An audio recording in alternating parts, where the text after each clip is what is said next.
Hey you guys, welcome back to my another lectures on diuretics. तो पिछले lectures में हम लोगों ने पढ़ चुका है कि डायूरेटिक्स क्या होता है एंड उसके क्लासिफिकेशन के बारे में भी पढ़ा है। तो हमने दो क्लासिफिकेशन ऑलरेडी डिस्कस कर लिया है, osmotic diuretics and carbonic anhydrase inhibitors. तो इस लेक्चर में हम लोग देखेंगे थायाजाइड डायूरेटिक्स के बारे में, लूप डायूरेटिक्स के बारे में एंड पोटेशियम स्पैरिंग डायूरेटिक्स के बारे में। तो ये हम लोग फार्माकोलॉजी का पढ़ रहे हैं, लेकिन मेडिसिनल केमिस्ट्री में भी थ्योरी पार्ट सेम ही रहेगा। मैंने पिछले वीडियो लेक्चर में भी आपको बताया है, क्योंकि सिर्फ मैकेनिज्म ऑफ एक्शन बोला जाता है मेडिसिनल केमिस्ट्री में एंड इसमें उसी को फार्माकोलॉजी बोला जाता है। इसमें बोलेगा फार्माकोलॉजी लिखने एंड मेडिसिनल केमिस्ट्री में बोलेगा उसका मैकेनिज्म ऑफ एक्शन लिखने के लिए। तो अब हम लोग लेक्चर स्टार्ट कर देते हैं। तो देखते हैं थायाजाइड डायूरेटिक्स होता क्या है। सबसे पहले इसका एग्जांपल देखते हैं। क्लोरथायाजाइड, हाइड्रोक्लोरथायाजाइड, हाइड्रोफ्लूमीथाजाइड एंड साइक्लोथायाजाइड, ये कुछ थायाजाइड डायूरेटिक्स के एग्जांपल होते हैं। तो थायाजाइड डायूरेटिक्स वो मेडिसिन होता है जो कि अपना इफेक्ट शो करता है डीसीटी में। किडनी का जो डीसीटी पार्ट होता है, डिस्टल कॉन्वोल्यूटेड ट्यूब्यूल, वहाँ एक्ट करता है ये थायाजाइड डायूरेटिक्स और अपना इफेक्ट शो करता है। डीसीटी में सोडियम क्लोराइड को ट्रांसपोर्टर प्रेजेंट होता है, तो ये जो होता है थायाजाइड उसी को ब्लॉक करता है, सोडियम क्लोराइड को ट्रांसपोर्टर को, जिसकी वजह से सोडियम क्लोराइड का रीएब्जॉर्प्शन ब्लॉक हो जाता है, यानी कि रिड्यूस हो जाता है। तो थायाजाइड डायूरेटिक्स का ये काम होता है कि जो डीसीटी में प्रेजेंट है सोडियम क्लोराइड को ट्रांसपोर्टर, उसको ब्लॉक करना, जिसकी वजह से सोडियम एंड क्लोराइड ब्लड में नहीं जा पाता है और रीएब्जॉर्प्शन इसका रिड्यूस होता है। इसकी वजह से ये यूरिन के थ्रू हमारी बॉडी से एक्सक्रीट आउट हो जाता है। तो ये काम होता है थायाजाइड डायूरेटिक्स का। अब हम लोग इसका फार्माकोलॉजी देखते हैं, यानी कि मैकेनिज्म ऑफ एक्शन, कि कैसे ये को ट्रांसपोर्टर को ब्लॉक कर रहा है एंड कैसे कैसे ये अपना वर्क कर रहा है। इसे हम लोग इस फिगर के थ्रू समझेंगे। ये है एंडोथेलियल सेल डीसीटी का, जिसमें कि सोडियम क्लोराइड को ट्रांसपोर्टर प्रेजेंट है, यानी कि सोडियम एंड क्लोराइड एक ही साथ सेल के अंदर जा रहा है एंड एक ही साथ ये ब्लड में भी जा रहा है। तो इसकी वजह से क्या होता है, सोडियम का तो यहाँ सोडियम पोटेशियम एटीपीएस प्रेजेंट है इसके लास्ट में, तो इसके थ्रू सोडियम ब्लड में जाता है एंड क्लोराइड के लिए यहाँ पे एक अलग होता है जाने का रास्ता, तो यहाँ से क्लोराइड ब्लड में चला जाता है, तो इसके थ्रू जाता है। तो सोडियम क्लोराइड को ट्रांसपोर्टर को ही हम लोग ब्लॉक कर देंगे। नॉर्मली जा रहा था, लेकिन ब्लॉक कर देंगे तो नहीं जा पाएगा ब्लड में, जिसकी वजह से इसका रीएब्जॉर्प्शन रुक जाएगा और ये यूरिन के थ्रू हमारी बॉडी से बाहर निकल जाएगा। इससे क्या होगा, सोडियम क्लोराइड की वजह से जो भी प्रॉब्लम हो रही थी बॉडी में वो रिड्यूस हो जाएगी, यानी कि उसका ट्रीटमेंट हो जाएगा। तो यही बातें जो मैंने अभी बताई वो यहाँ पे लिखी हुई है, तो आप लोग एक बार वीडियो पॉज करके इसे पढ़ सकते हो। अब इसका कुछ यूजेस देख लेते हैं। तो हाइपरटेंशन में सबसे कॉमन यही दवाई दिया जाता है, थायाजाइड डायूरेटिक्स, एंड उसके बाद इसे हार्ट फेलियर में भी यूज़ किया जाता है, टाइप 2 डायबिटीज़ में भी यूज़ किया जाता है एंड एडेमा में भी यूज़ किया जाता है। तो ये थे इसके कुछ यूजेस। अब देखते हैं हम लोग लूप डायूरेटिक्स। लूप डायूरेटिक्स को हाई सीलिंग डायूरेटिक्स भी बोला जाता है एंड इसके एग्जांपल है फ्यूरोसेमाइड, ब्यूमेटानाइड एंड इथाक्राइनिक एसिड।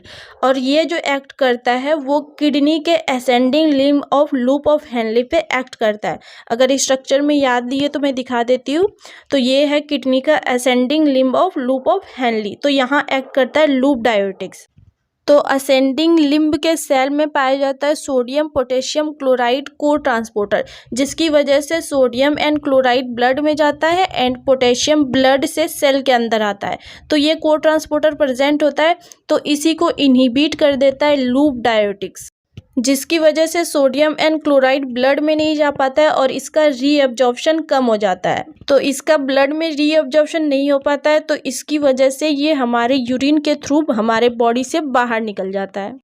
अब हम लोग लूप डायूरेटिक्स का फार्माकोलॉजी देखते हैं, यानी कि मैकेनिज्म ऑफ एक्शन, दोनों एक ही चीज़ है जो भी बोलो। तो ये है एंडोथेलियल सेल असेंडिंग लिम्ब का, ascending limb of loop of Henley का। तो इसके अंदर प्रेजेंट होता है सोडियम पोटेशियम क्लोराइड को ट्रांसपोर्टर। इसकी वजह से क्या हो रहा था, सोडियम एंड क्लोराइड ब्लड में जा रहा था और पोटेशियम ब्लड से सेल के अंदर जा रहा था, तो इसकी वजह से ये एक्सचेंज हो रहा था नॉर्मली।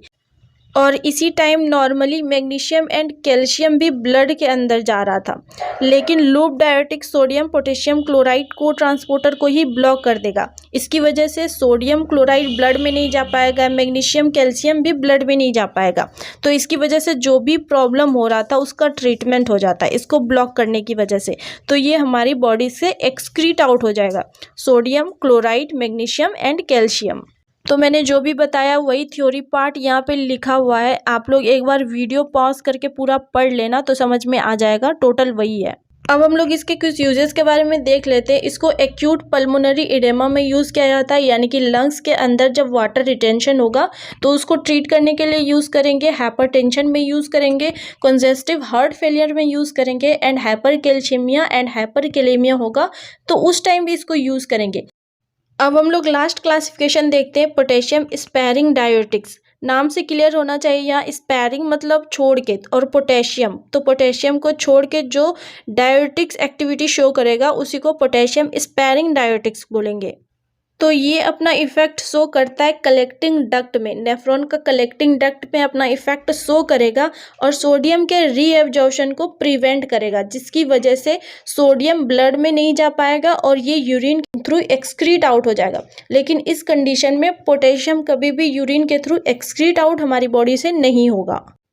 अब हम लोग इसका एग्जाम्पल देख लेते हैं। इसका दो तरह के एग्जाम्पल होता है, एल्डोस्टेरॉन एंटागोनिस्ट एंड एक होता है सोडियम चैनल ब्लॉकर। तो एल्डोस्टेरॉन एंटागोनिस्ट में स्पाइरोनोलैक्टोन होता है, फाइनिरीनॉन होता है, एंड सोडियम चैनल ब्लॉकर में ट्राइएम्पटेरिन होता है एंड अमीलोराइड हाइड्रोक्लोराइड होता है।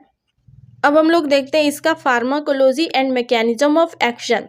तो ये कलेक्टिंग डक्ट पे एक्ट कर रहा था, तो कलेक्टिंग डक्ट में जो एपिथेलियल सेल प्रेजेंट होता है उसमें सोडियम चैनल होता है। तो नॉर्मली सोडियम चैनल यहाँ सेल में जाता है, फिर ये ब्लड में जाता है, एंड यहाँ पे जो सोडियम पोटेशियम एटीपीएस प्रेजेंट होता है इसके थ्रू ये सोडियम ब्लड में जा रहा है और पोटेशियम सेल के अंदर जा रहा है, और ये पोटेशियम फिर ये ल्यूमेन में चला जाता है क्योंकि यहाँ पे पोटेशियम चैनल प्रेजेंट होता है।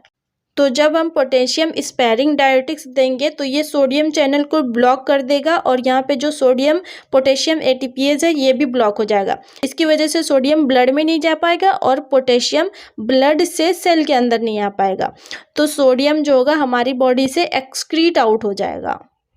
तो ये था इसका फार्माकोलॉजी या फिर इसको मैकेनिज्म ऑफ एक्शन बोल सकते हो। तो ये चीज़ें भी आप पढ़ लेना वीडियो पॉज करके एक बार।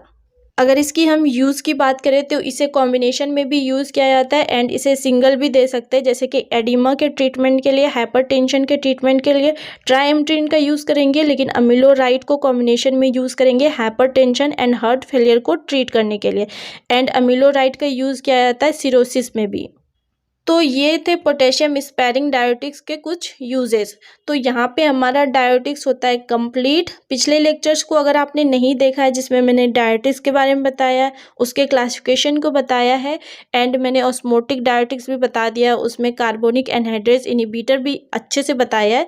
तो अगर आप लोगों ने वो वीडियो नहीं देखा है पार्ट 1 तो फटाफट से जाकर देख लेना ताकि पूरा डायरेटिक्स अच्छे से समझ में आ जाए और पूरा क्लियर हो जाए।